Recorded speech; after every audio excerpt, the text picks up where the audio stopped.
Hello, and welcome to this Australian-New Zealand Women's Declaration International webinar for February 2025. My name is Janet Fraser, coming to you from Gundarra, west of Sydney. I'm the convener of the Feminist Legal Clinic in Exile. Tonight I have Anna Kerr and Bronwyn Williams from the Feminist Legal Clinic offering moral support to us all. Wherever you're coming from this evening, we pay our respects to elders past, present and emerging, but particularly the women of this continent. We have 4 speakers tonight, whom I'll introduce in turn.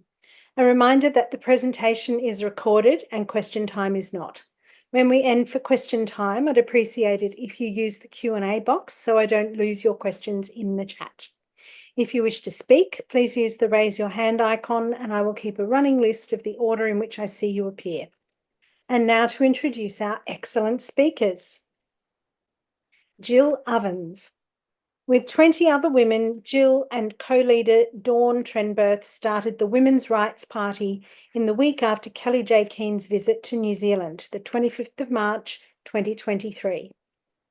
This was a turning point for those women who were at Albert Park in Auckland to hear Kelly J. Keen speak, and for everyday New Zealanders who were appalled at the violence that day. Jill resigned from the Labor Party that night. She had been an active member, including a period on the ruling Labor Party Council, but she had become increasingly offside over gender ideology capture. Earlier this week, the Independent Police Conduct Authority released their report on policing of public protests in New Zealand. The report puts the failure of policing the Auckland Let Women Speak event down to inadequate risk assessments and inadequate planning and resourcing as a result, and is using this to advocate for a law change to give them powers to control and constrain protests. But the Women's Rights Party says problems went a lot deeper than operational failures and were reflective of a lack of respect of the women who were organising the event and the supporters who were there at Albert Park. The women were simply not taken seriously. Tonight, Jill will be speaking on how giving police more powers to constrain protest is not a solution to police failings. Megan Poore is here speaking for AAWAA. AAWAA is a peak body which represents women's groups in all states and territories in Australia. AAWAA affiliate groups are women's liberation groups committed to the protection and advancement of women and girls on the understanding that sex is a biological fact with material consequences for females living under patriarchy.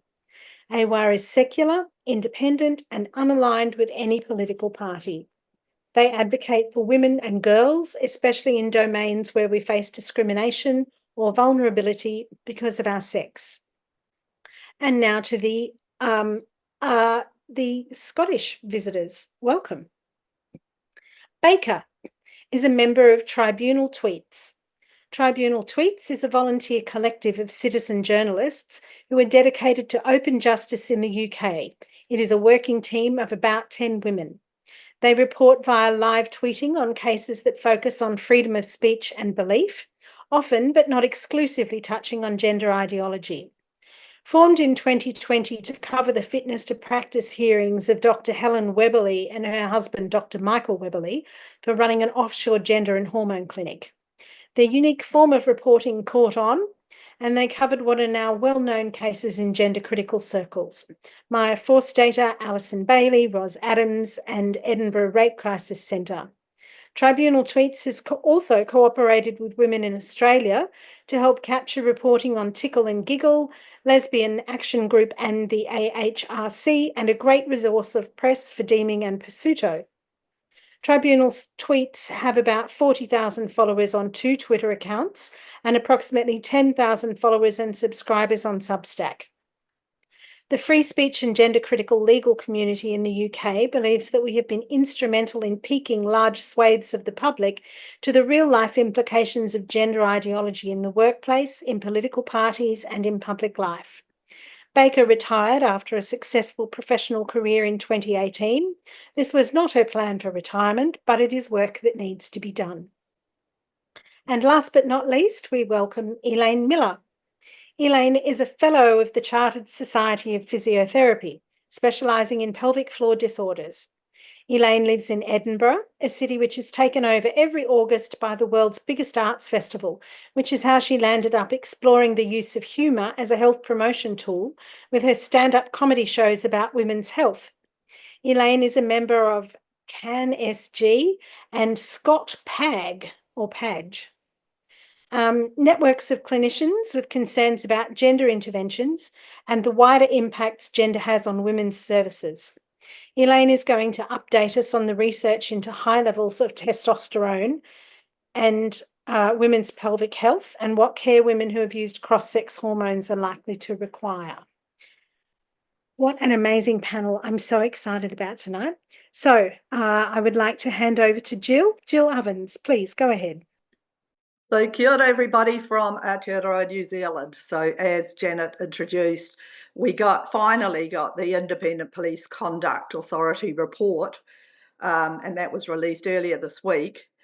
That was supposed to look into the failure by police officers to protect the safety of women and men in Albert Park at the Let Women Speak event on the 25th of March 2023. But in fact, deals with other protests that have occurred since that are nothing like what happened at Albert Park and don't share the same issues in our view. So the Independent Police Conduct Authority report recommends giving the police extra power to set conditions for protests in new legislation. And as Janet read out, it says that the failure of the policing at the Let Women Speak event was due to inadequate risk assessments and inadequate planning and resourcing as a result. To be fair, the report also criticises the police for failing to protect public safety that day, but you have to go to about page 141 to see that that admission has been made. We argue the problems went a lot deeper than the operational failures that they went to great lengths in the report to describe. And they reflected, and it's clear in the documentation of the report, that they had a lack of respect of the women who were organising the event and the supporters who were there at Albert Park. The women were simply not taken seriously. In fact, at one stage, they referred to the police liaison organiser from the Let Women Speak event as being in a flap at a time when women and men were surrounded on the rotunda and getting beaten up and were in fear of their lives.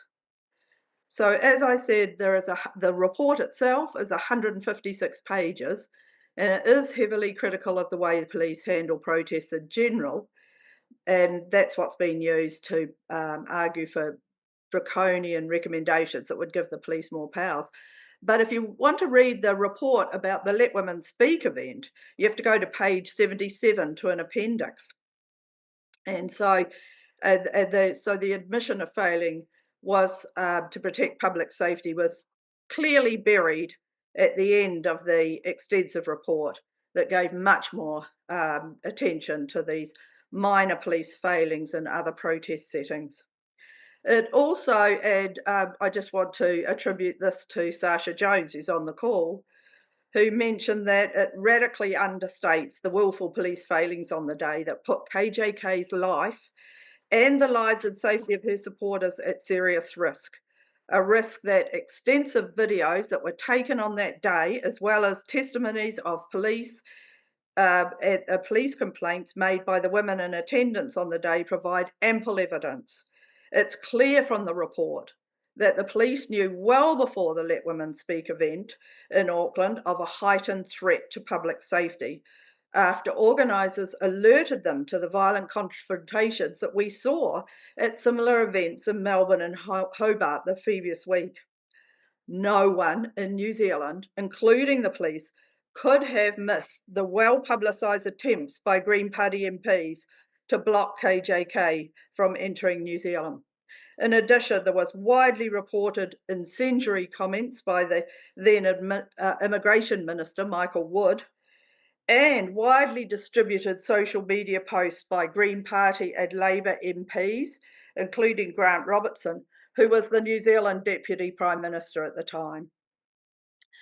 In fact, the Prime Minister at the time, Chris Hipkins, said that if he had have been around, he would have been at the protest and supporting the protesters. So the media hype in the lead up to the event was relentless, with accusations of dangerous and incorrect worldviews, neo-Nazism and white supremacy.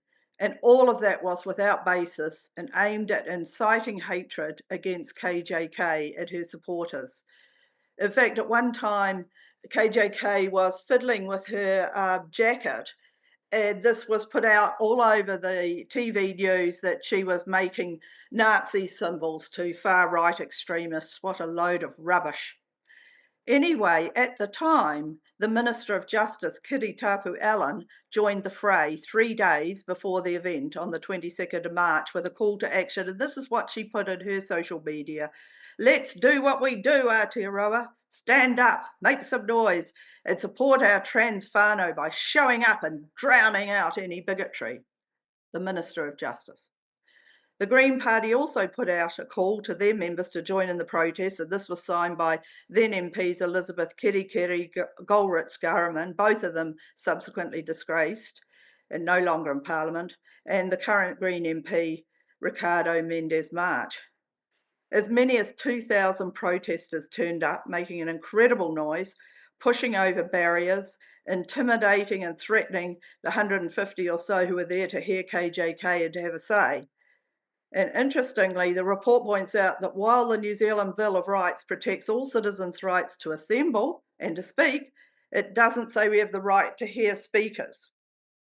So I'm just going to show you some of the slides, but then I'll continue on, that were taken that day.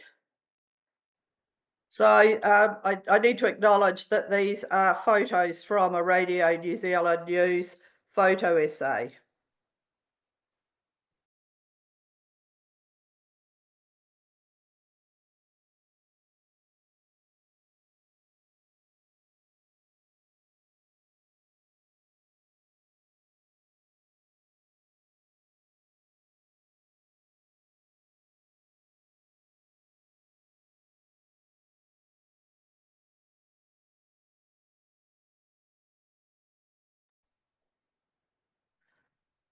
So you can see all their placards, and this is where Kelly J got doused with tomato juice by one of the trans supporters. And here she is live streaming to all of New Zealand, and see how lovely the trans rights people were. And this is where they stormed the rotunda, and you could see in the, oops, there's Kelly J trying to leave. I didn't realise I'd set this up to keep clicking. And that guy in the middle, the very tall one, was one of the ones that you could see in the videos was bashing people up. Now, I don't want to show you that yet. So, yeah, so you could see all the protesters. They made an incredible noise. It was really, really disturbing. And it was very intimidating and threatening. There was only about 150 or so of us that were there to hear Kelly JK and have a say. And so what happened was that the police stood by as women were desperately calling 111, where their cries for help were just brushed aside. And you could see in some of those pictures that some were trapped on the band rotunda as the protesters climbed over the walls, having pushed over the barriers that were supposed to separate the protesters from those of us who had come to hear KJK. Others went up to the police officers who were lounging under the trees at the back of the crowd, and they were told other police officers were over there pointing to the rotunda. And no, they weren't. I was directly in front of the rotunda and yelling out to the TV crew beside me, "Where's the police? Where's the police?" "Yes," said the reporter, "it's crazy." The calls for help were ignored. A handful of police officers had been deployed to the event, were inside the police van parked on the edge of Albert Park. And 4 other police officers were caught on a guy called Simon Anderson who had a 360-degree camera on the end of a long pole. And you could see these four police officers moving through the crowd, eyes ahead, not looking at the rotunda where all hell had broken loose, heading for the safety of their police van on the edge of the action. I didn't see them, most of us didn't.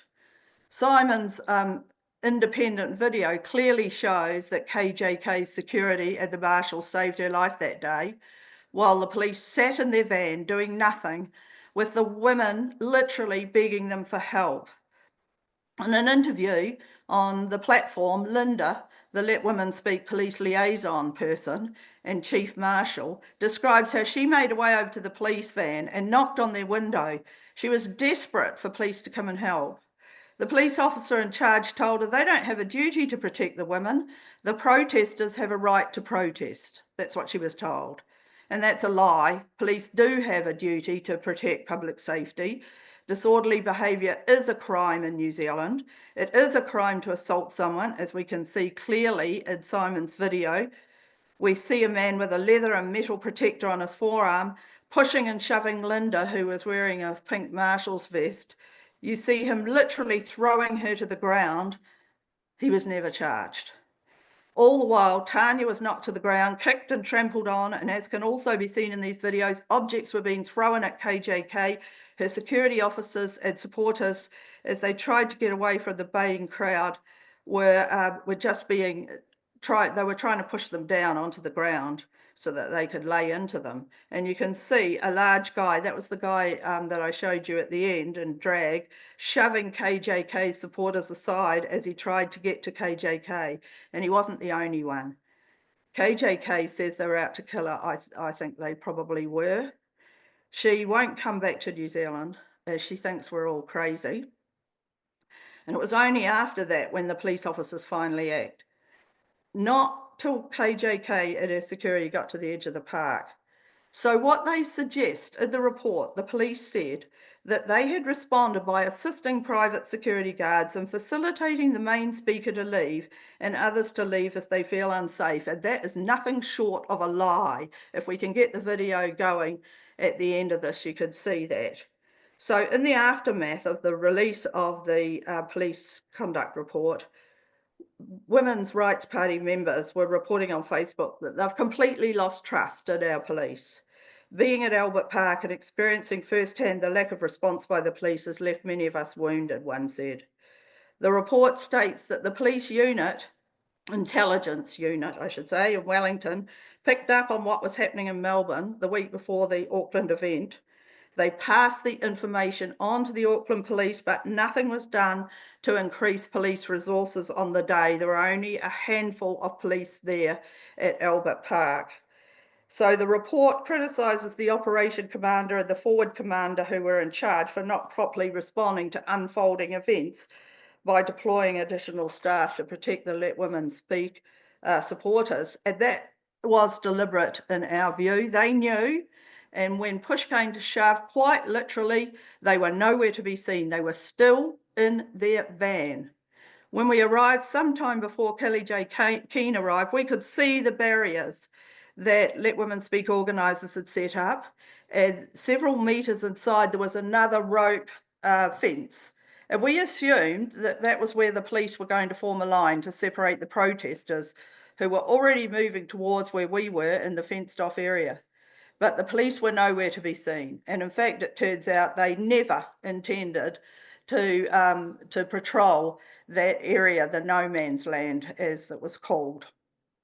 And so eventually the protesters were getting more and more whipped up.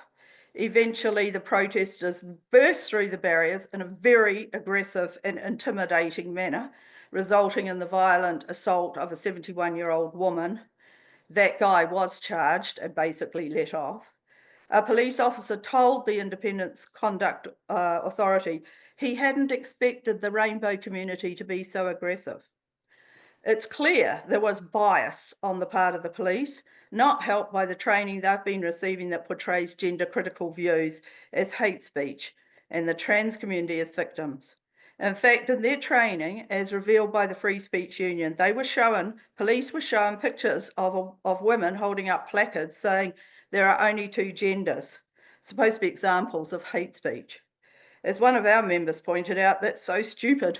We know that gender identitarians think there's about 100 genders. And what we also know is there's only 2 sexes, which is hardly hate speech.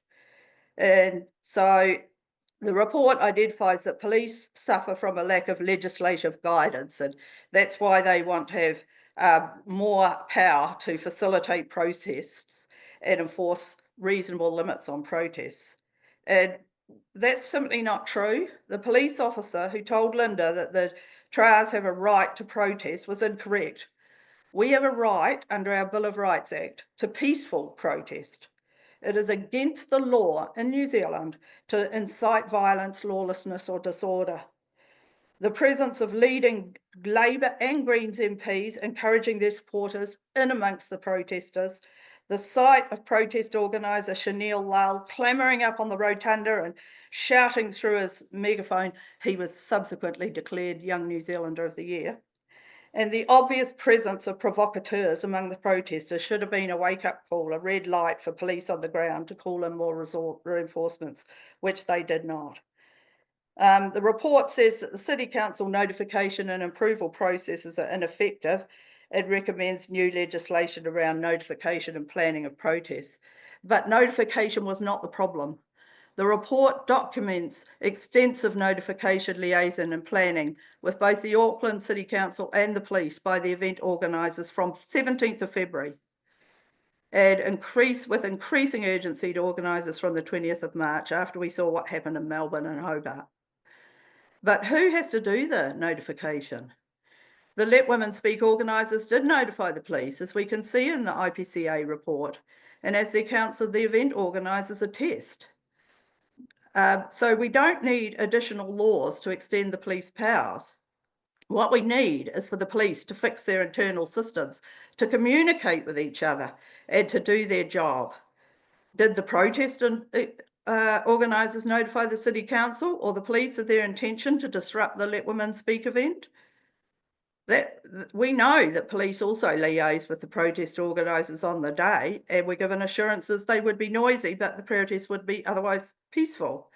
If we're being charitable and not suggesting that the protest organisers were being disingenuous, we could say that the protest organisers were clearly unable to control their people. And that is actually, you could see that in Simon's video. The report found that the operation commander and the forward commander on the day did not properly respond to unfolding events by deploying additional staff. It further reveals that the operation commander wasn't even attending the planning meetings in the lead up to the event and gave the wrong instruction to do a low-profile police presence. This was blindly followed no matter how desperate and urgent the situation became. The police also found that the police response after protesters surrounded the rotunda, well, they didn't just surround it, they climbed onto it and tried to push the Let Women Speak banner that was on a big fence, tried to push it over at great risk to the people in front of it. And so, as WDI New Zealand pointed out, Janet, in her statement, that despite the criticism which vindicates the Let Women Speak supporters who complained to the IPCA about police response, media attention has been focusing on IPCA calls for a law change and not on the shockingly inadequate response at Albert Park. What the report doesn't reveal was what was really lay behind the failure to protect the mostly women supporters.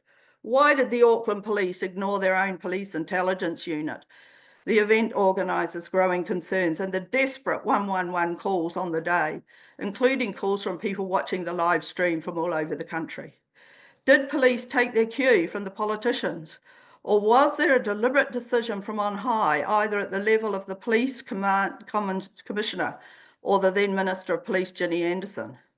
Is police diversity training reinforcing bias against women who want to defend their rights? Or do we have a police force dominated by men who are naturally misogynist? How independent was the IPCA report?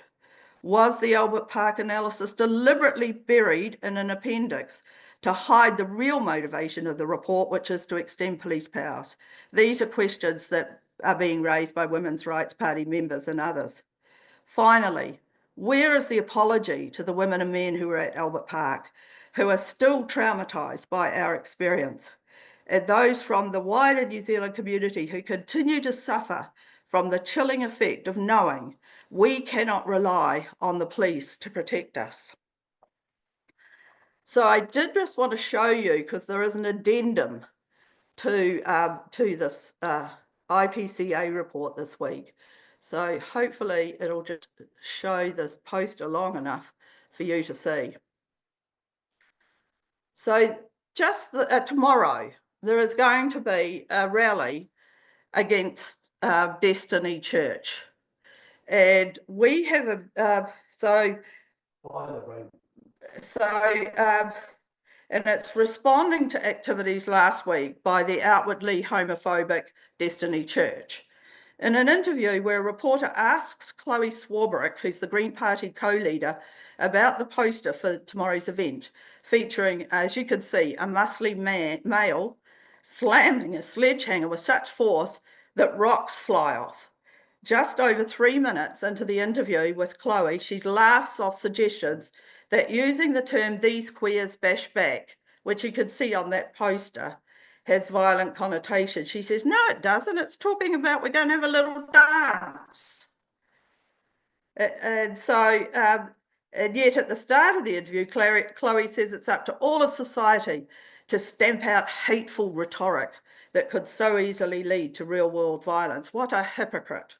I don't know about Australia, but in New Zealand, women and children living in violent homes often use the term "getting the bash" to describe vicious assaults on them. Who can forget the scene where Jake threw Beth across the room in front of his mates who stood by and so intimidated by Jake in the movie Once Were Warriors? Unfortunately, the reality is that violence, getting the bash, occurs into too many New Zealand homes. I will not be attending tomorrow's rally, and I've advised our members to stay well away.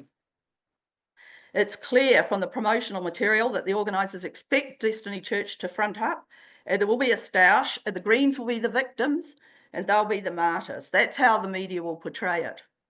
As one of our members said last night, our issue as gender-critical women is not with the LGB community, but with the polarising tactics of both the Destiny Church and, as you can see, the Greens, that distracts us from the real issues faced by women and children in our society, including women and girls in the lesbian community. Another member has pointed out that there will be many older gay men who will be very unhappy with the words queer and bash appearing together. Queer bashing was a very dark part of their history, which is why many refer to themselves as gay and never as queer. Someone has realised using the term bash back is not a good look. And the words "these queers bash back" has since been removed from versions now circulating on social media. And I'll just leave it at that, because you'll probably see tomorrow what happened if Destiny Church turns up to Albert Park in the rotunda where the initial offence occurred. Thank you, Jill. That was chilling, but a really powerful presentation. Thank you so much. And Megan, please. AAWAA, go ahead. Thank you, Janet. And thank you, as always, to WDI for having us along to provide a bit of an update and a sense of where we're going in this year. And always lovely to see Jill and other sisters. So thank you so much for allowing us to share the floor. I'm going to provide, as I said, a bit of an update on our recent work. I'll talk a bit about our current projects, as well as some strategy and future directions that I think we all need to kind of push towards. In terms of our recent work or our update, many of you will know that in October last year we ran the AAWAA Women's Summit 2024, which focused on strategies and tools for effective grassroots activism and advocacy, both on the streets and in politicians' offices. We had some terrific talks on that, as well as a wonderful panel discussion on advancing women's liberation, our rights and freedoms. And we also provided some guidance on crafting impactful policy submissions and FOIs. It was a pretty successful event, I'd say. We had around 30 attendees. We also had an action on the final morning, which was the third morning in Canberra, where we dropped a banner over a bridge. You can check our Twitter feed for a photo. In terms of our recent advocacy and submissions, we put in a submission through our New South Wales group on the New South Wales Equality Bill. WA, we've also looked at the Births, Deaths and Marriages Bill and put in letters and submissions there. A letter to Susan Ley, who's the Shadow Minister for Women, from AAWAA, from the Western Australian group, on the SDA Sex Discrimination Act. New South Wales also is busy with abortion access advocacy. Queensland, AAWAA and our Queensland group, QA, have written letters to MPs regarding the Queensland Children's Gender Service. You can see those on or a flavour of them on our website. We don't put everything that we send to politicians or others on our website. We often wait to get a response, but for things that are a bit more open, we do blog. We've also put in recently a submission on the age pension, which we were invited to do by the Australian National Audit Office. We think we were invited because we put in a submission to a Senate committee inquiry on menopause. So it's good to know that when you do put in these submissions, other organisations in government will start to look at you and figure out, okay, well, maybe we want to hear from these people. So we put together a submission on the age pension with some really powerful case studies in it. I've given you a bit of an update on QA, the Queensland group, NWA, the New South Wales group, and WAWA, the Western Australian group. WAT, the Tasmanian group, they've got an ongoing focus on sex-based rights and gender law reform. And also, I'm very pleased to announce, before that, WAV, our Victorian group, they are monitoring anti-vilification laws. They're supporting also continuing public actions. And also very pleased to report that since we were last here at this webinar, that we have established a group in the Northern Territory. So now we've got the full set. We are now in all states and territories, and the Northern Territory women are really coming together. There's quite a lot of them. And it's nice to see so many AUA women here tonight as well. Probably the last major thing that we've been up to recently has been that we've formed an executive committee which oversees and coordinates national activities. It represents all the affiliate groups, all our affiliate Women's Action Alliances. The idea is that it can provide strategic leadership, set direction, ensure alignment with our values, our core values. Each of our groups has a representative on the executive, so that allows us to come together for some collective decision making. And we also, in the executive, it's also about operational management, so handling administration and meetings and recruitment and resource allocation. That's kind of up till now. However, we do have some projects in the works. In terms of advocacy and submissions, we're shifting focus a little bit. We're moving away from bulk submission writing, which we've been doing for a while, to more targeted submissions to where we think we might have an impact. So yeah, around legislation, policies, UN reports. So a bit of a shift away there and a new direction into more letter writing and direct political engagement. So that means meeting with MPs, tracking political stances, responding to consultations, trying to get meetings, that sort of thing. So just a little bit of shift in direction for us. In terms of a few of our next steps, we've got our fundraising strategy, which we're working on, expansion and recruitment, which we're also working on. I'll speak a bit more about that in a minute. Just that's around strengthening membership, especially in some of our more underrepresented states, and political engagement. We're starting to request meetings with federal MPs, and I know that sisters in the affiliate groups have gotten meetings with MPs in their states and territories, so that's great. We also have 4 foundation projects underway.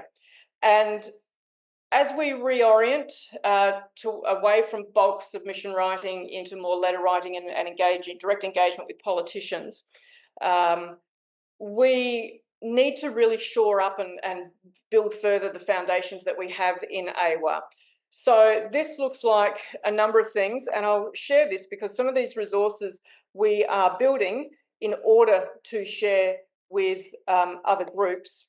So first up, we're building lists of parliamentarians for all parliaments in Australia. And the list will look something like this. Once we've got that up, I know that other groups also have similar lists, but we want, because we are national, we need our own lists, but we will also make this sort of thing available to other groups and individuals because we think that there's great value in contacting MPs. The second of our foundation projects is what we're calling the AAWAA radar trademark, just because it's cute, which is our calendar. It's a centralised calendar of advocacy opportunities, key events, submission deadlines, still in the works, still building, because in order to do this, we have to identify various websites and newsletters and things like that that we need to check or receive, and then we need to start putting it all into the AAWAA radar. You can see here an example of how it would look for next week, say. Once this is ready to launch, and it may still be a few months, couple of months, let's say, once this is ready to launch, we'll be allowing and inviting other organisations and trusted others to also access it. We just think that there has been, in discussions between groups, there's always like, how do we know what's coming up? How do we know? How do we know? How do we know? At AAWAA, we figured that if we build this, we can start to populate it, and then others around the traps can also just quickly flick us an email and say, hey, AAWAA, can you please add this to the radar? And then everyone has got something that's fairly central there. So hopefully those are 2 resources as part of our 4 foundation projects that will be useful to other groups. For ourselves, we're also working on team building and role assignments. We're building role snapshots for roles that need filling in AAWAA. And we do have around 50 members on the books. Women come to us and they say, what can we do? What do you want me to do? And you know, we're kind of like, well, whatever you want, but that's not good enough. We found that we need to start more clearly communicating more specific needs, and these are some of them. So we're building different teams. Again, this is foundational work. It's going to take a while to get established, which means that we're also being taken a little bit out of the advocacy space while we get these foundations built. But we're going to work towards a communications team where we've got, you know, admin, membership, recruitment, a web team, which will help maintain our website, our finance team, once we start to build our finances, our writing team, of which we already have some members, so that's researching and drafting submissions, blog content, that sort of stuff, and a media team. We don't have much of a social media presence. Part of that is because it's a bit of an echo chamber in many ways, and it hasn't been worth our time. But, you know, it does have its uses. So we also think that perhaps liaising with the media might be helpful at this point. So those teams are being built slowly. We haven't really pulled the trigger on that yet because we're still getting a few more things in place. The last of our, oh, look at that, that's a big change from the last slide. The last of our foundation projects is our workshop program. We are developing a workshop program where we can run skills workshops for AAWAA members and trusted others. These are the sorts of workshops that we would be running for other women in the movement. So how to do FOIs, how to craft letters, even simple things like who do I address it to, who signs it. Some of these things are things that we've discovered that women need more skilling up in. So we're here to try to help fill some of those gaps. How to engage the media, how to use digital tools, and what's number 2 there? Oh, yes, submissions and letter writing. So These are some of the workshops that we will be advertising to all sisters, even outside of AAWAA. And then within AAWAA, we are also working on some like professional development workshops to get everyone skilled up, especially in our admin processes, how things work within AAWAA behind the scenes, how our organisation runs. So that's kind of where we're at the moment. I just want to say something about our strategy and future directions. And I think this probably, I hope this applies to everyone in terms of thinking. And I want to start with, a lot of you will be aware of the coalition letter that went out a couple of weeks ago now. It was started by Women's Forum Australia. They got a whole bunch of academics, medical experts, advocacy people to sign the letter. So it really was a coalition letter calling for an inquiry into gender medicine.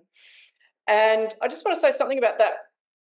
We felt in AAWAA that that was really quite an important opportunity, because it allowed us to advance our advocacy and indicate broad-based support for issues such as, well, not support for gender medicine, but support for, that there was a broad base of people coming together to call for this inquiry. We also felt it was important because it engaged quite a diverse range of signatories, legal, academic, from advocacy fields, medical, and also we felt that in order for the letter to have more power, it really needed strong representation from across the political spectrum, including voices from the left, because that strengthens the credibility and the reach of our concerns. And that's why we signed. It was a good letter as well, but we also thought that it was important to strengthen our credibility there. It was also especially important to us to encourage participation from lesbian and gay organisations, given the implications of gender medicine for same-sex attracted youth. And again, showing a broad-based support. This isn't just a conservative issue. From that, we've been thinking that, yes, we really need to realise as a movement that we have to start building effective coalitions as a key part of our strategic advocacy, not just within ourselves, but sometimes aligning with organisations that and individuals that maybe that's something that we always discuss at AAWAA, is exactly who do we want to align and sign off with. But sometimes aligning with those organisations from different political backgrounds, it does require careful consideration. There's no doubt about that. But there are moments, such as this one with the Women's Forum Australia instigated coalition letter. There are moments like this where this kind of collective action can have a significant impact because of that broad base. So we've been thinking about really the three reasons for, or what are the reasons for broadening this engagement. It's about broadening the engagement to ensure a well-reasoned presence in public discourse. And as you know, we have been silenced. We don't have that presence in public discourse, but this is a way that maybe we can start to build it. It strengthens our position, is the first thing. It counters misinformation, which is tricky because that's what they say as well. But it also allows us to push for meaningful policy change and legislative outcomes. At AAWAA, we're trying to help build a strong movement. To be effective, we do need organisation. It is something that we lack. We also lack structure in the movement. We lack some clear direction and everyone pulling in the same direction. I think we're all pulling in the same direction, but we're not all just in the same boat, right? We all need to be we are in the same boat, but we need to be not literally, but we need to be in the same boat. We need to be all kind of working together. So that's where the strong foundation allows us to stay focused and maximise that kind of impact. Strategy matters in this area, those clear goals. Again, organisation structure, having firm plans, which is why we have reoriented away from the bulk submission writing into something that we think is more strategic and more direct engagement. It allows our efforts to be more targeted and therefore more effective, rather than just spraying out into the wilderness. targeted, effective strategy, and because strategy strengthens us. Defined roles and processes, all important. Structure, organisation, all of this stuff is not just bureau speak, but it helps prevent burnout, because that's a big thing in this movement. We see women drop off all the time, retired, hurt because of burnout. So this keeps us moving forwards if we've got some clear goals, structure, organisation. That's the power of the collective, we think, at AAWAA. A well-organised movement is harder to ignore. It's more capable of driving change, or at least engaging in debates where they can't ignore us. The stronger our foundation, which is why we're working on our foundation project there, we're going to have greater impact.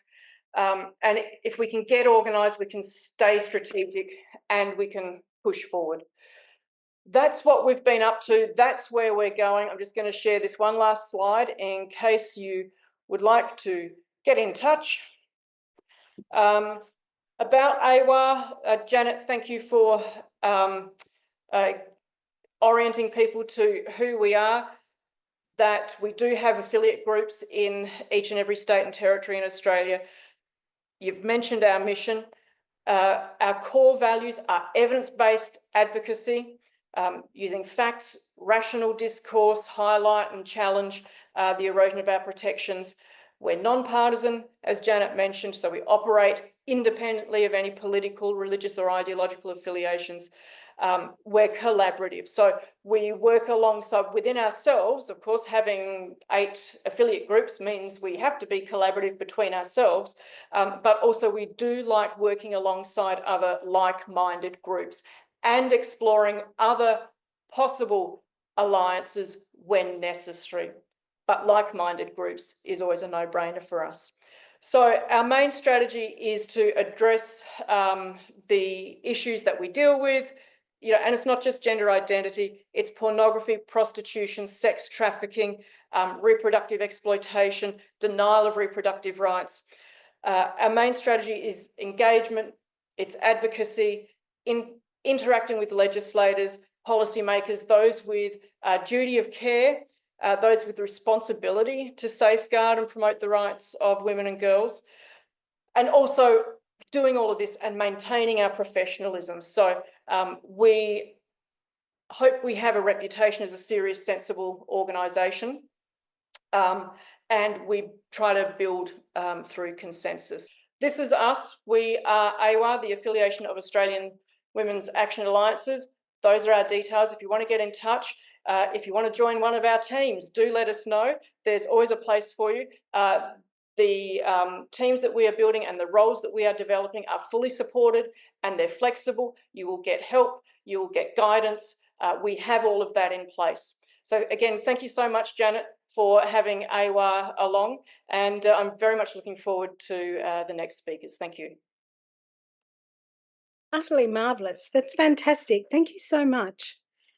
I love hearing what the women's groups are up to.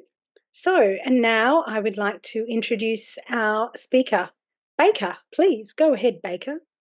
Hi, I'm going to do the, oh my God, can I share my screen moment, right? So I was struck by a couple of things Megan was saying about women's groups and working together. And we at Tribunal Tweets are an all-female team, even though one of our original founders was a man, is a man. He had to drop out because he came under pressure, too much pressure at his work. And so we are a team of women, and we work hard at being non-hierarchical and making kind of consensus-based decisions about what we're going to cover, because unfortunately, there's more to do than we have the people or the bandwidth to deal with. So I think Janet got in most of my facts and figures, but I'll put them up here. We raise money to pay legal expenses, to pay for our IT, because our body of work is now, digital work is now so extensive. I've got it backed up with 3 different providers. because we're terrified of denial of service attacks and losing all of our history. I have been part of Tribunal tweets since the beginning, so I did cover the tribunals of the Weberleys, and it was a real, I mean, I knew it was bad, but it was hard to confront the evil that we saw in that case. Everybody in tribunal tweets, we tend to work to our strengths, right? We can all type pretty fast, but we have someone who considers it her mission in life to find the press on the cases that we cover. And if you're interested in what's being said about the Sandy Peggy case, we're now on our second page of links to all of the press reporting and stuff. There was a very startling intervention yesterday, which I'll come to, and it may mean we might not have to go back for the second half. So what do we do in England and Wales? Because of course, you know, we have sort of devolved governments, so there's different rules in different places. We tell the court and the parties we're going to tweet. And on occasion, we've had to stand up and argue with the judge.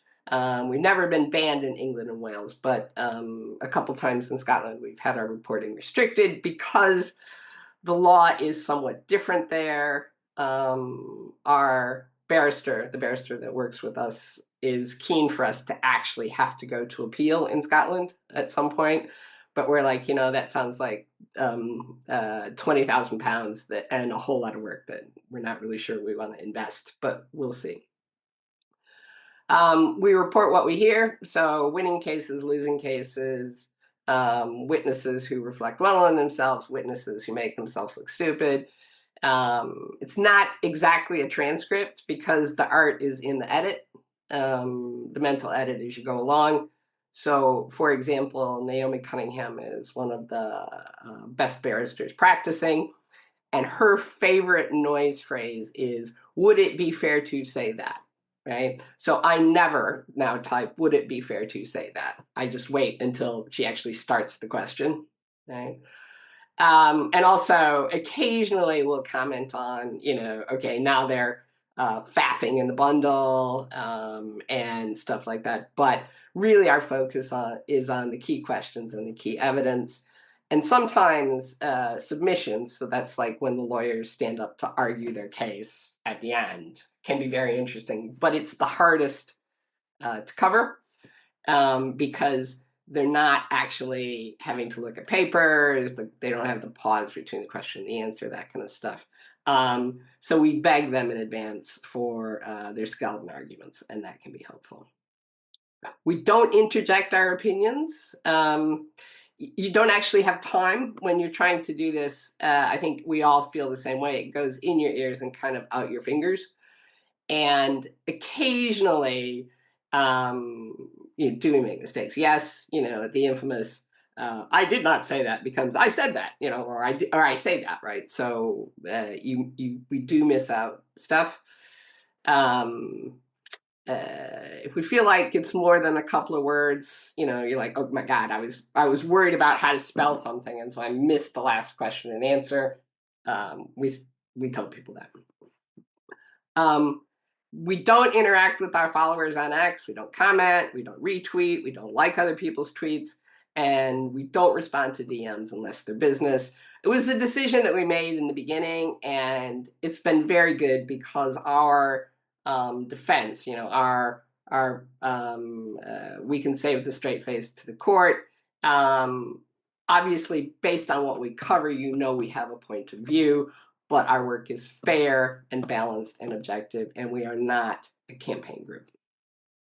So, and I know, I think the Sandy Peggy case has probably burnt through in Australia as well. If it hasn't, go take a look at our Substack. I think it's the featured article in the center of our Substack. So it's just Tribunal Tweets on Substack. You can find us easily. Hang on a second. That's my own thing. But it's just been the most astonishing thing.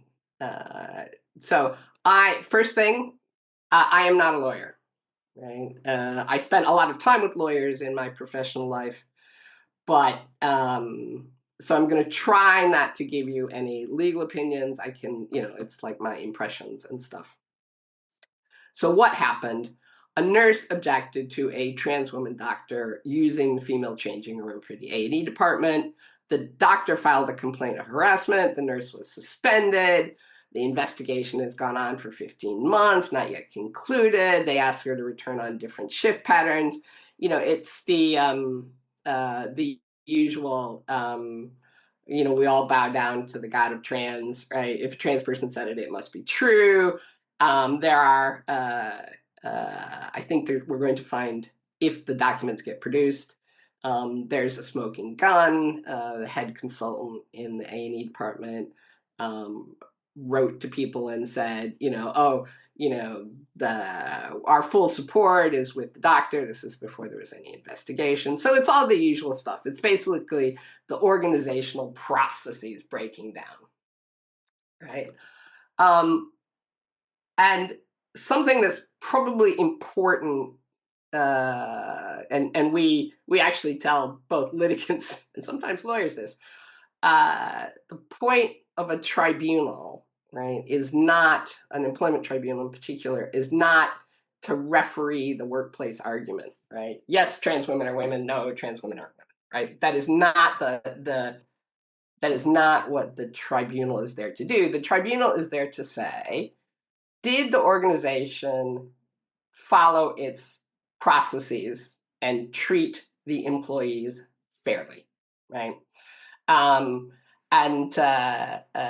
So it's one of the things that we see that's pretty common across the tribunals that we've covered is that the organizational processes just seem to break down, right? Okay, so one of the things about Peggy that was unusual to us in our experience is that the doctor was actually named as a respondent. Usually it's just the organization, right? The interesting thing is, and I think this may prove to be an issue, is that there's only one set of lawyers. So the solicitor, the instructing solicitor, is an NHS employee, full-time solicitor for the NHS, and there's one barrister. Also, not to be repeated, the barrister is very much committed to the trans cause. There's also this myth in the UK that it's a kind of a cab rank, and if somebody comes along and asks you to represent, your chambers put you forward, you have to do the case. In fact, we see the same barristers, and that happens on both sides. But the assumption that the interest of the doctor and the interest of the hospital are aligned is the thing that underpins sole representation. And I think that might not prove to be the case.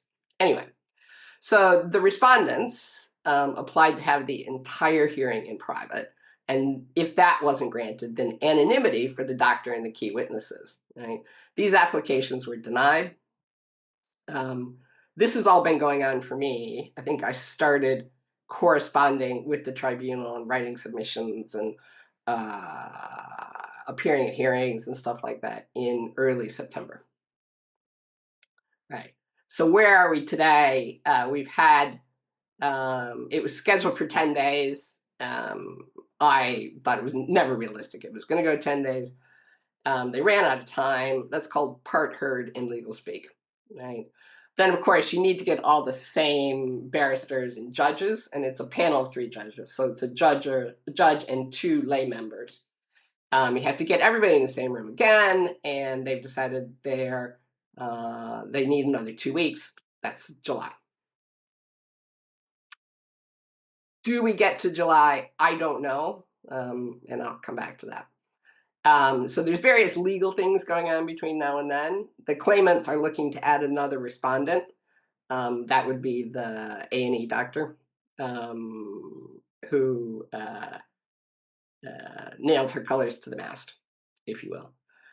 They've also asked for the doctor's phone because one of the things that was appeared in evidence was the doctor made notes on his iPhone after Nurse Peggy saw him in the changing room and left and went and stood outside. She did that twice. And waited till he came out, right? So he made notes on his iPhone about this. So the claimant wants to have that portion of the doctor's phone forensically examined, and I assume they want to look at metadata and when stuff was edited and things like that. So are they genuinely contemporaneous, or do they does the dates and stuff indicate, you know, late editing or animus? I don't know, but I think that's probably what they're looking for.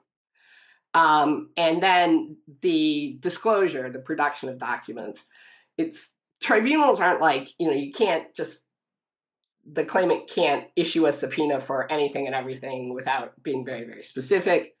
But anything that the respondents rely on, they can then seek, you know, any part of the story that the respondent tells, they can then look for the documents that are evidence of that story. All right. On the other side, the respondents are looking to reduce the documents required, again, right, under the judge's original order, which the claimant says wasn't complied with. And they're probably going to seek to try and ban us. This will be their third attempt, by the way, to try and get us ejected. So yeah, as I said, I've been working on this since September. My husband described corresponding with Edinburgh Employment Tribunal as my current hobby. And I have a barrister who actually yells at me when I'm not quick enough to do stuff. I'm like, nobody's paying me. I'm a grandma. I have other interests. Anyway, so you know, there are moments when you're like, really, can we just give this a rest? So we did have to make a formal application to live tweet, and we did that, and it was successful. So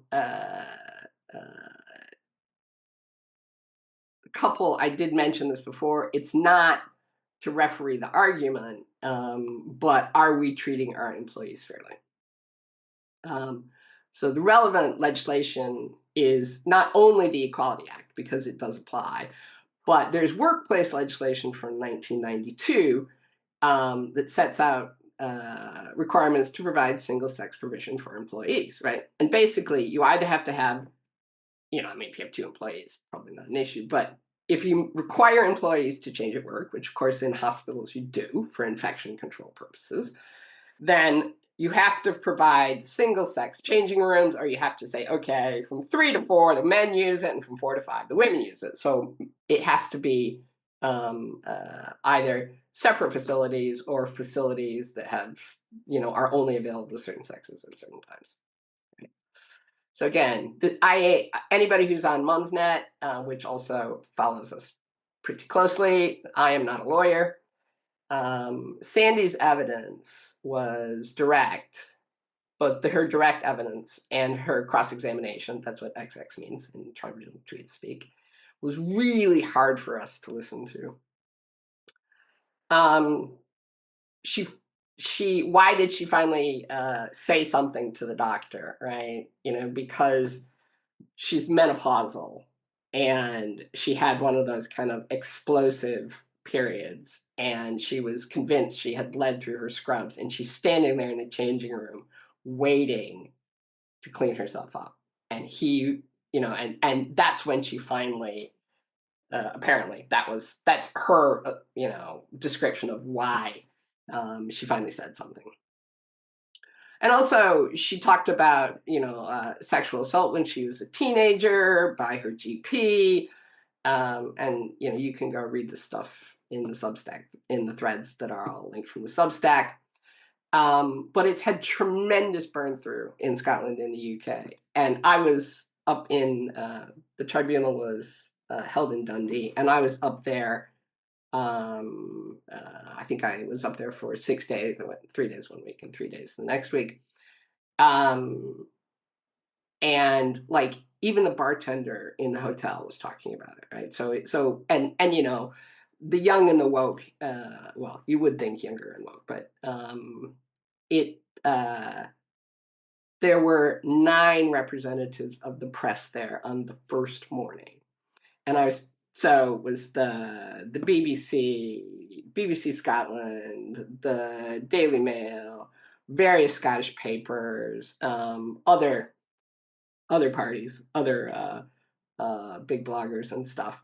And the guy from the BBC, and I think it was ITV Scotland, said to me, he said, it was the fact that they tried to have it held in private, right? Or like, he said, we thought it's going to be completely mental, right? It's going to be a circus. But what it has done is it really brings home the practical consequences of gender ideology, right? So,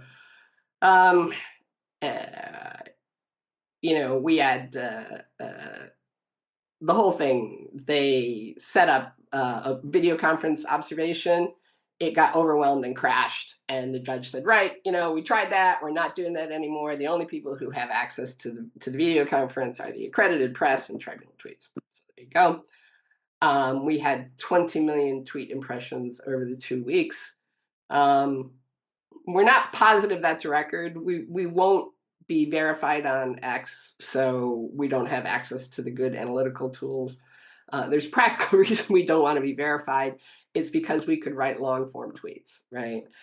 And we think the beauty of our method is the staccato question and answer that you get from the 280 character limit. Okay, so what happened? I was going to say yesterday, the Equality and Human Rights Commission, which is the equality regulator in Britain, publicly wrote to the CEO of NHS 5, which is the hospital trust, and to the health minister for Scotland, because health is a devolved matter, and said, we are the equality regulator, and we want to remind you about your duties under the Equality Act and the workplace legislation, quoting the legislation, and they copied it to the First Minister. Elaine, who's actually Scottish, I will do an explanation on my accent in a minute. The thing is just gone. It is the topic of conversation, as I said, in Scotland. And they finally cornered the First Minister in kind of First Minister's questions. And then he got door-stopped outside, and he just looks like a deer in the headlights. So gender ideology played a significant role in the downfall of Nicola Sturgeon and in Humza Yousaf, her successor. So here on Turf Island, we're hoping for a hat trick. We might get rid of another one. I think the EHRC intervention, it's not a legal intervention, but the public spanking is the only word for it, of the NHS and the government in Scotland may force them to make an offer to settle. But now I'm coming back to there's only one set of lawyers, right? And as much as the trust might want to settle, I would be very surprised if the doctor would want to settle, because one of the things that the claimant would almost certainly ask for is a public apology from both parties, and single-sex provision ruthlessly enforced at that particular trust. So, American accent. All right, I'm married to an Australian, 37 years. It was a fork in the road, which you don't see coming. And we have been here in the UK since 1998. And I can remember that because that's when our youngest son was born. All right, thank you. That was amazing. Thank you so much. I've been sitting here entranced. Thank you so much, Baker. And now, ta-da, last but not least, I'd like to introduce to everyone the wonderful, irrepressible, powerful Elaine Miller. That's an introduction and a half. Thank you. And thank you very much for having me. I am very flattered to be here with such a lineup. I'm faffing with notes because my printer wouldn't print them off, and I want to keep to time because I have a habit of rambling on. Pelvic floors and things like that are basically my what I think about most of the time. And then being here with such women, that it's just invigorating. It's really exciting to hear what is going on around the world, and it gives you hope. So I'm here to talk about testosterone and what we know it's doing to female bodies. And I thought we'd start off with, what is testosterone? So it's a hormone that's produced in gonads, and if you have testicles, you produce lots of it, and if you have ovaries, you produce small amounts of it. And women who produce higher than average amounts of testosterone naturally would land up with a diagnosis of polycystic ovarian syndrome. So it's normal for women to have testosterone. And in fact, there's a big debate going on about whether testosterone should be included in hormone replacement therapy for women that are menopausal or postmenopausal, because at the moment it's only estrogen that's included in that, but your sex organs produce testosterone as well. So why is that not automatically included? And medical misogyny is a phenomenon that is well understood. It has been well researched, well documented. It's been around for 2,000 years. And I think that probably the reason that testosterone use in menopausal women hasn't been properly explored scientifically is because of medical misogyny. In the UK, you can get testosterone prescribed by the NHS if your menopausal symptoms is loss of libido, not for any other reason. So I had a patient saying to me that she had managed to get private testosterone and was talking to her GP about it, and the GP was really interested in her libido. And she said to him, this hormone is making it possible for me to get out of bed and to be able to function, to be able to, have energy to go to her work. So is that not enough? And at the moment, because the science isn't there, because the science hasn't been done, the answer is no, it's not enough. It's only medically relevant if a man needs to have an orgasm in a vagina. Go figure. So there's a big difference between talking about testosterone in HRT with menopausal women and testosterone use amongst females that have got a gender identity issue. They are taking massive amounts of cross-sex hormones. The amount of a dose that they're taking that would have the effect of masculinizing them is unknown. It's a bit of a dark art. There isn't decent evidence to say how much they need to take, and worryingly, there seems to be a culture of adding to your prescribed testosterone dose anyway. So quite a lot of these people self-medicate. That is often related to waiting lists, which are doing terrible harm because it's doing terrible harm because these people, these whether they're male or female with these issues, a significant number of them are distressed. They are unwell. They do have psychiatric symptoms that are left completely unmanaged. They're rejecting their body, and that is always linked with actual emotional distress. And I don't understand why we think that giving somebody large doses of cross-sex hormones is going to improve their emotional distress, any more than I understand why taking a scalpel to their body is going to improve their psychiatric distress. However, I'm sure you all agree with me about that.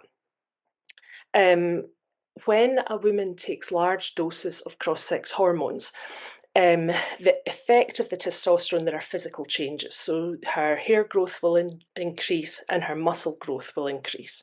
But it also creates a pseudomenopause because testosterone is a hell of a drug.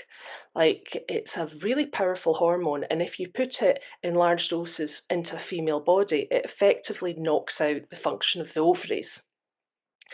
And female bodies need estrogen. So when you look at things like prevalence of heart disease in women, we're much lower.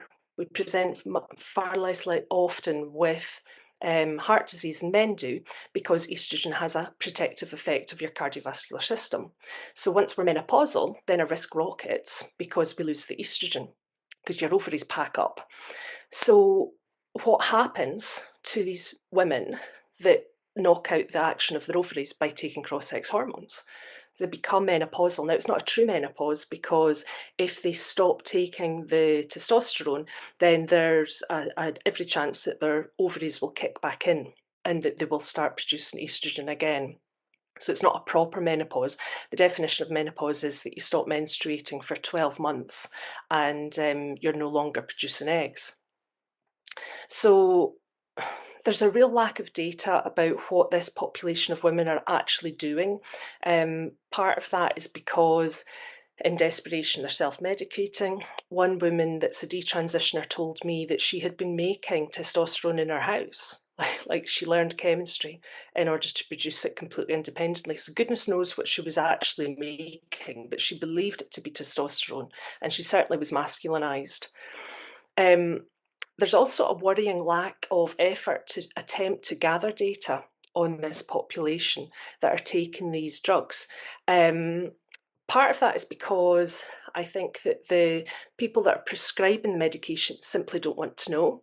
They display a universal lack of critical thinking. They're genuinely not interested. Somebody presents saying, I am dysphoric and this will make me feel better. And they go, lovely, here you go. There isn't any attempt to make a differential diagnosis to rule out other conditions. This population is disproportionately likely to have conditions like neurodivergence. There is a higher level of psychiatric conditions like, dark triad symptoms. We know that. And also some of the patterns of behaviour that these people display are very similar to the patterns of behaviour seen with people. So they conceal information from the people that they want to get a prescription from. So it's really difficult to get accurate information anyway. When you listen to women who take testosterone talk about how it makes them feel, though, like, I'm really tempted to try it just for a short period of time because it sounds amazing. They describe feeling really self-confident, like they are king of the world within a very short period of taking this stuff. They feel physically really strong, very confident in their own body, which we know that a lot of these people, like, that's part of the reason that they are going down a gender dysphoria route of care, because they feel disconnected from their body. So if taking this hormone suddenly makes you feel like you belong, that must be intoxicating. They also feel very horny, and it's just, it appears to me that their behaviour changes in the way that when I do comedy and you see somebody who's frankly not very funny go into the toilet and come out because they've had some coke, they're suddenly king of the world. It looks like it's a hell of a ride initially. So there is in the literature clear evidence that these people have an initial high. They feel great. That lasts for a year, 18 months, maybe up to 3 years. And then after that, they start to have symptoms that are menopausal and they don't feel so good. Now, one of the interesting things that women have reported that are using high levels of testosterone is the red mist. So they have problems with impulse control. Now, men get this as well because of testosterone, but because they go through a puberty, they start off with an increased rate of testosterone that gradually increases and increases. And then hopefully, they've got good attachment, good parenting, so they learn how to manage the impulsivity and the sexual urges and manage their behaviour. Whereas women who take large amounts of cross-sex hormones have never learned those social skills. So we are seeing, anecdotally, changes of behaviour and offending behaviour that previously was very rare in females. You know, we know that 98% of prison population is male. We know that the majority of the women who are incarcerated are not there because of crimes of violence. If, you know, the argument that you get on Twitter about, you know, some women are violent, they know the names of those women because it's so rare that they stick in people's minds. Whereas if you ask them to name violent men, well, you know, they're 10 a penny. So there's been a case in Scotland that demonstrates this. I'll just try and share my screen.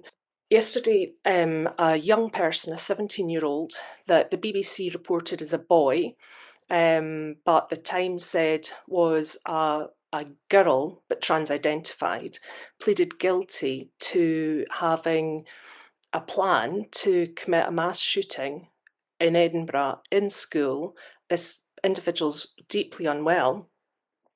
And I think that there's a need to look at how the impact of now we don't know, to be fair, we don't know that this young person has been in testosterone, but just like you don't know that somebody that's, you know, wearing a dress and filming themselves twirling around on social media has got a fetishistic reasoning behind that. So I'm going to assume that this young person has been taking high levels of testosterone at 17 and it's impacted her behaviour, and she has got other conditions that have not been managed. The interesting thing about this is that in Scotland, particularly in Edinburgh, they were so captured that teachers get information from the city council and also from the educational institutions that talk about affirmation. So you can have a very dangerous situation where a young person is taking cross-sex hormones and then their psychiatric conditions are dismissed and totally unmanaged. So after this initial high where they feel great, assuming they don't get themselves into trouble because they have unmanaged aggressive behaviour, then the women often complain about menopausal symptoms and they just don't feel so good. I'm sure many of you know that menopause can be difficult to navigate in your 50s. And so if you're in your 20s, these symptoms can become really challenging, not least because you have potentially got 70 years of life ahead of you. So if you're 50 and going through the menopause at the natural time, we're the first generation that would have been expected to work full time during menopause. So there's a number of challenges that are actually, to be fair, a lot of companies, particularly the big institutions, are making quite a big effort to try and, you know, retain their talent base. But we have a reduced life expectancy from the age of 50. So if you're 20 and you're having these symptoms, we don't actually know what will happen. High levels of cross-sex hormones are linked with negative effects on many symptoms. So it affects your cardiovascular health, your bone health. These people develop osteoporosis. There's a link with dementia prematurely. And also there is good data shown in males that take cross-sex hormones that there's a link with multiple sclerosis and Parkinson's disease. Now, anecdotally, it seems that there is a higher prevalence in trans men of that, but there isn't research because they haven't done the research because women don't matter. Go figure. There's also a burden on women's mental health of the impact of pretending that you have actually transitioned, that you have actually physically changed sex. That seems to play games with these people's mental health comorbidities, which apparently, according to the World Health Organization, having feelings of being transgender is not a mental illness. It's just completely unexplained about why this population is more likely to have neurodivergence, mood disorders, or psychiatric diagnoses, but nobody's thinking about it. There seems to be a universal disregard for critical thinking as soon as somebody says gender. The British Heart Foundation is a big charity that looks after British hearts, and it asks on its website, do trans people have a higher risk of heart attack or stroke? Yes, We know that trans people, whether or not they take hormones, are at high risk of heart attacks and strokes. Some of this is likely to be due to stigma and social factors, which are common for trans people and can affect their cardiovascular health. So that's an accurate statement in that we know that stress can impact on cardiovascular health. But if you apply the Occam's razor approach to this population presenting with cardiac issues, then you would assume that maybe it would be of interest to consider the massive doses of cross-sex hormones that they're taking. So there is data on this. Last February, there was a massive systematic review and meta-analysis published in the literature, and it found that transgender people have a 40% higher risk of coronary heart disease, and coronary heart disease and stroke will shorten your life expectancy. Sharon Davis has spoken extensively about how the swimmers that she competed with when she was doing competitive swimming, the women that were given cross-sex hormones, or in the form of anabolic steroids, it's not technically correct to say that was testosterone, but they have a similar effect. So those women that were from the Eastern Bloc and given these drugs against their will died prematurely, many of them. So this isn't new information that there's cardiac risk. What I'm worried about is that recording deaths is really difficult if that person has changed their sex marker on their medical records. So that premature death will be recorded as if it's a male person. So we lose the data. We can't measure how many females are dying prematurely or gather data on what killed them or do anything about it. It's really deeply worrying. Now, Reddit is a dark, dark place, but it is somewhere that people claiming to have gender issues gather and share information. And there are multiple posts on there by people who claim to be females and claim to be using high level of cross-sex hormones who report that they're experiencing incontinence. So this really caught my attention because, leaky ladies are my bread and butter. And for an example of medical misogyny, you really can't look for a better example of how these conditions are dismissed medically, easily managed conditions.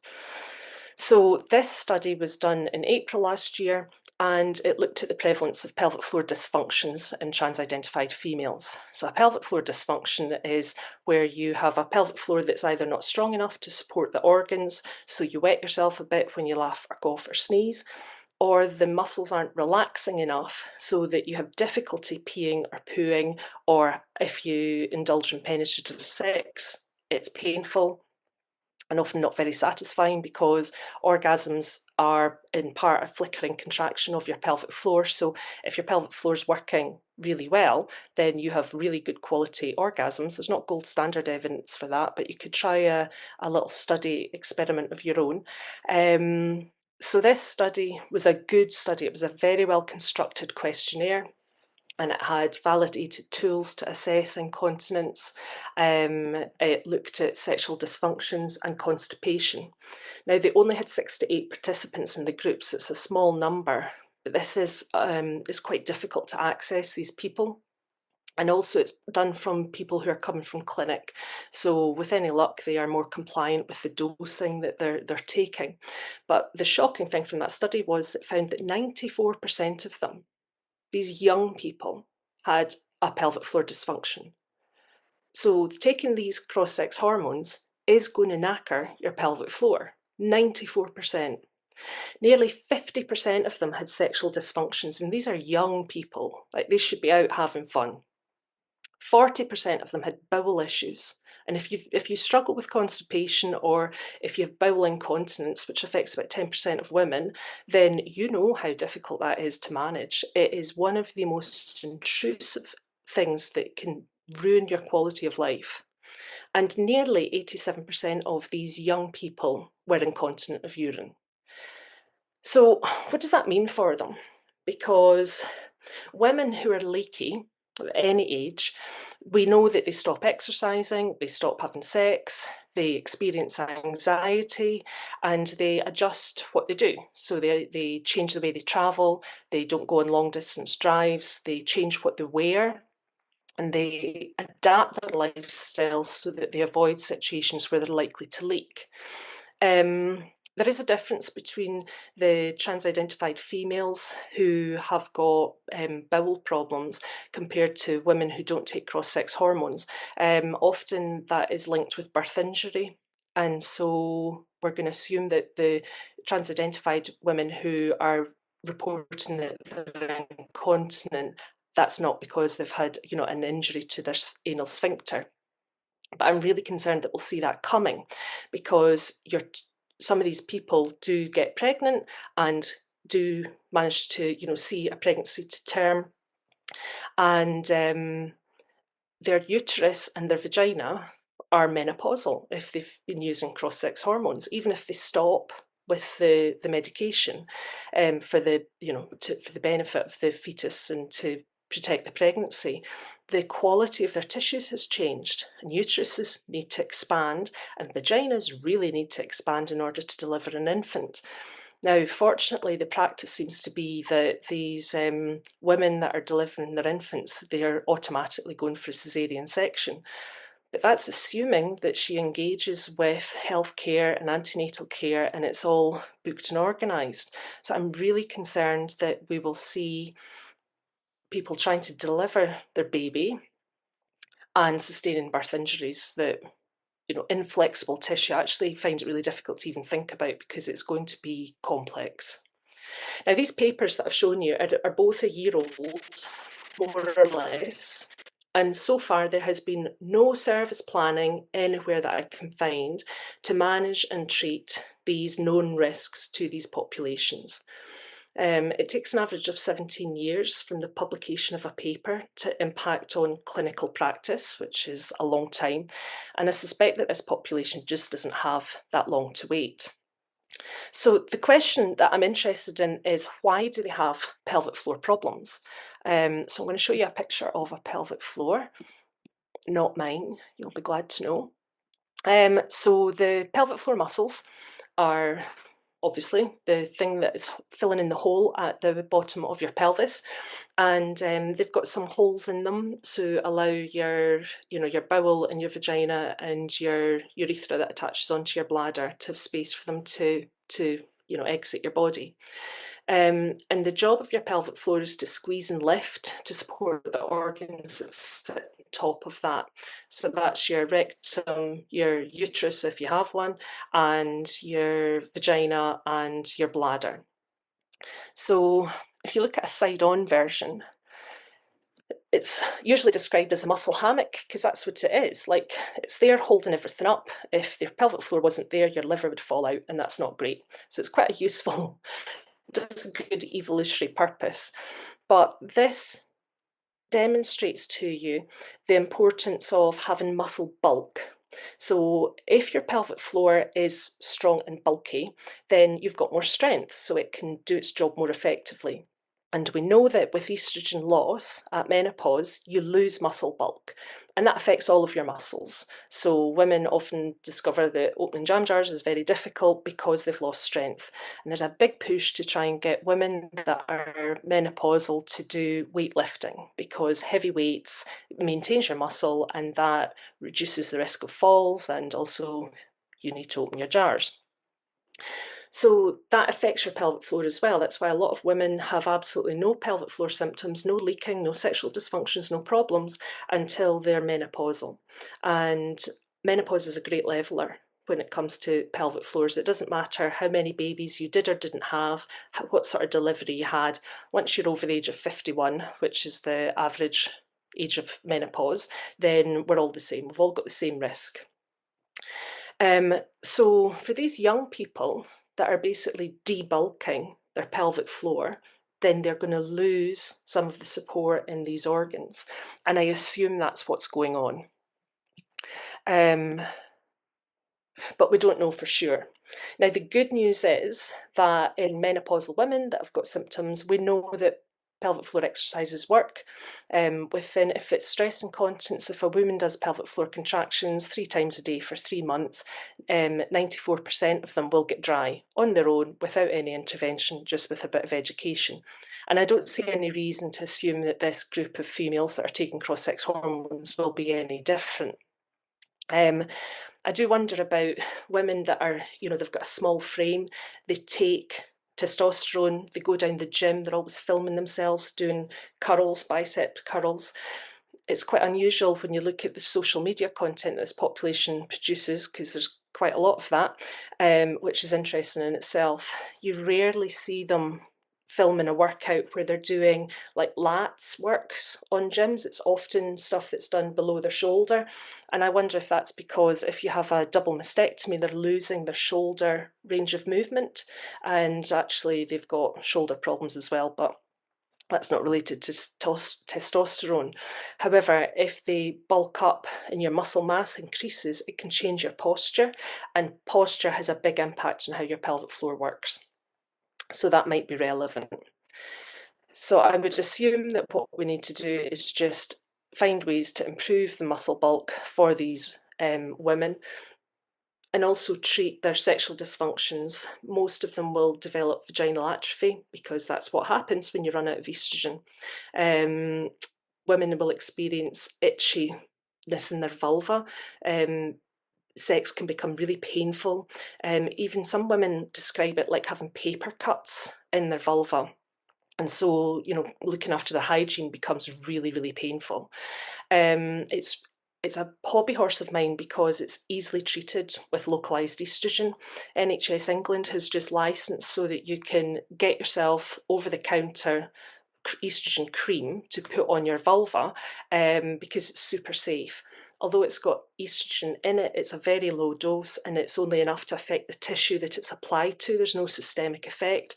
So if a woman's got a history of breast cancer or ovarian cancer or endometrial cancer, most of those women can take this safely. And I think that if a woman is prescribed testosterone from a gender clinic, she should also be prescribed estrogen cream for her vulva, but they won't take it. Trans-identified females get very upset when you suggest to them that they need some estrogen, even though we know that female genitals, female reproductive tracts, and pelvic floors need it. So we know that this is doing harm to these female bodies, and we know that there's a need to plan treatment and services and support and help these people.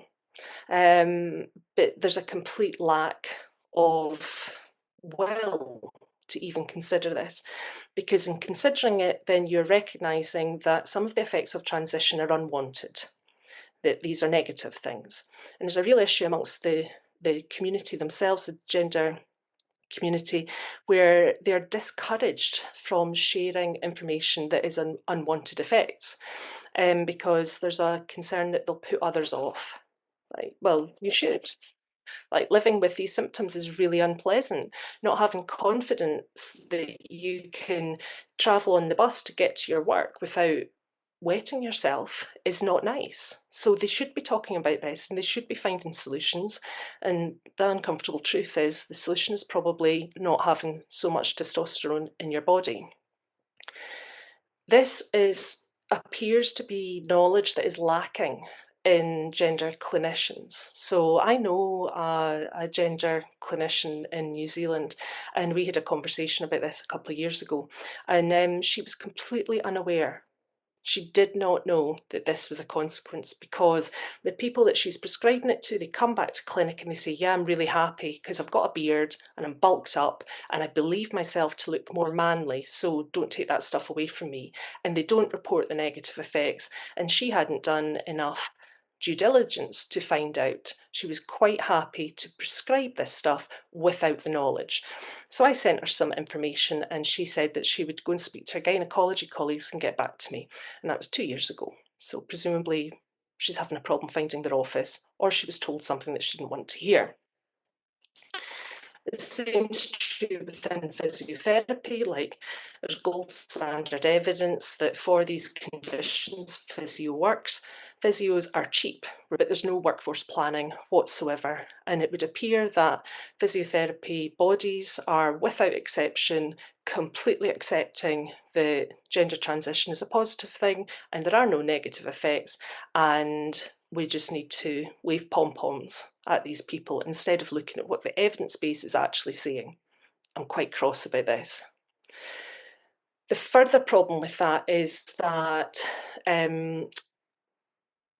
one of the sexual dysfunctions that I find reported anecdotally, but not in the literature. So, you know, there's no, I don't have a reference to show you, but a common symptom is that orgasm triggers uterine cramping. So these people experience pelvic pain that is intense. It can be really like strong discomfort, real pain that can last for 3 days or so after they've had a sexual experience. So obviously that's going to reduce your motivation to have a sexual experience, which impacts on your quality of life and partners if that's where you're sourcing your sexual experiences from. And that seems to be a driver why within 5 years of starting testosterone, a lot of these people are then seeking hysterectomies. Now, people who believe themselves to be male do not want to go onto a gynecology ward. But the surgeons that look after uteruses are gynecologists, and there's some evidence that gynae patients are being housed in urology wards so that we'll buy into the delusion that they're male. They're having their male uterus removed amongst other people that are having surgery that don't have uteruses. Now, I can see the thinking, I can see the logic behind it, because this population of people are pretty non-compliant. So if you can say to them, right, we'll treat you like a man, put you in the urology ward, you won't be around any women because you are a man, there's probably an increased chance that they'll actually attend and have their treatment, because the aim of healthcare is to meet the person where they are and improve things. So I can see the logic. But unless your urology ward is right next door to the gynecology ward, you're using up consultant time. These people are expensive to train and they have skills that would be better served actually dealing with their specialism instead of trailing around a hospital trying to find a different ward. You know, it steals time from the women that they're supposed to be treating. And if there's been an impact assessment done on any place that appears to have this policy, on the impact of that it has on the men and also on the staff who are routinely used to dealing with men.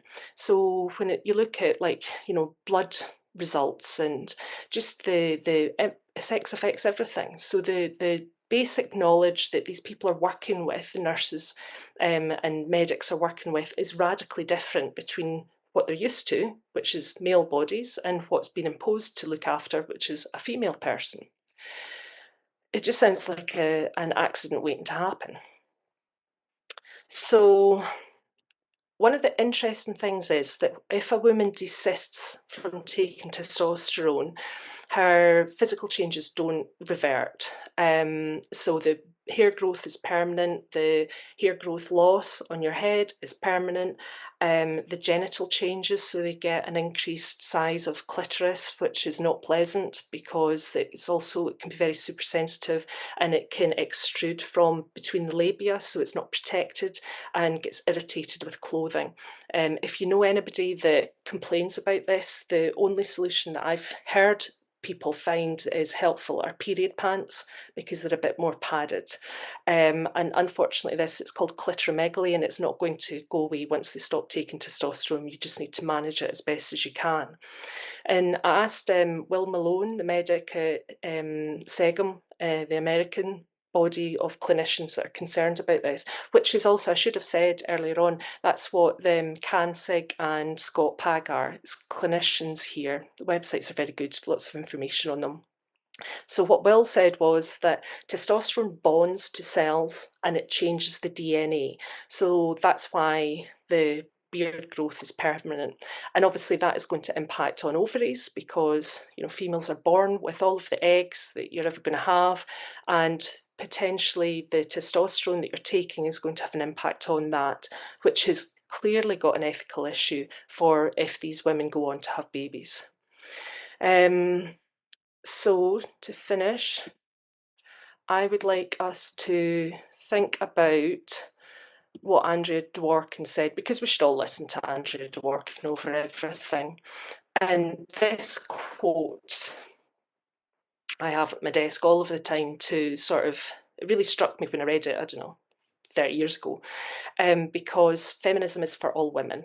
So sometimes women fall out in feminism, and it doesn't matter, because this is about females and trying to get us equality and trying to get improvement in life for us. And I think that we need to update this thinking to include the women who don't want to be in our class of women, because feminism has to be for trans identified females, even if they call themselves a man or not, because nobody else is going to help them. That's my rather depressing take on it.